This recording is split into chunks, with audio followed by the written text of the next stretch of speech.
काबा cassette के ज़माना में गायक बनना बड़े बात है, अभी तो यूट्यूब है सर, सब गायक हैं। जी, मुझे ऐसे लगता है ना दिनेश भाई कि मैं एकदम दिल के बात बताता हूँ कि सिंगर बनना मोर उद्देश्य नहीं रहे। का बनना चाहते हैं? सिंगिंग मोर ना पैशन रेस, मतलब मैं पैशन मतलब कैरियर के रूप में नहीं, पूरा अच्छा लगा रेस, मतलब गाना है यार बहुत अच्छा है, बढ़िया ऐसे करके। और मोर सपना रेस कि मैं डॉक्टर बनूँ।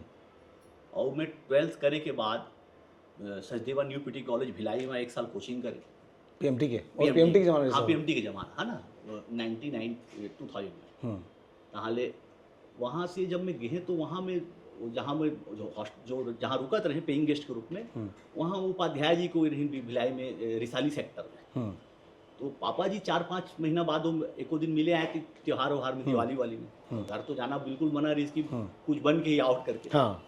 तो पापा जी इस तो वहाँ उपाध्याय जी और पापा ने बोली कि कहाँ आप इसको डॉक्टर बना रहे हैं, दिन भर तो गाना गाते रहते हैं। कोचिंग करे आए, गाना गाया।